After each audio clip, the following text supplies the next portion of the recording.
నమస్తే, welcome to Dootha media. నేను పవన్. మెదక్ లోక్సభ సభ్యుడు బీజేపీ నేత మాధవనేని రఘునందన్ రావుకు సోమవారం బెదిరింపు ఫోన్ కాల్ వచ్చిన విషయం తెలంగాణలో సంచలనం రేపింది.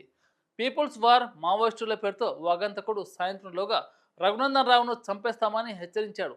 మధ్యప్రదేశ్కు చెందిన మావోయిస్టులని చెప్పుకున్న ఈ వ్యక్తి 912143352974 నంబర్ నుంచి ఫోన్ చేసి దమ్ముంటే కాపాడుకోండి అంటూ బెదిరించాడు. ఈ కాల్ను రఘునందన్ రావు పిఏ ఎత్తడం జరిగింది.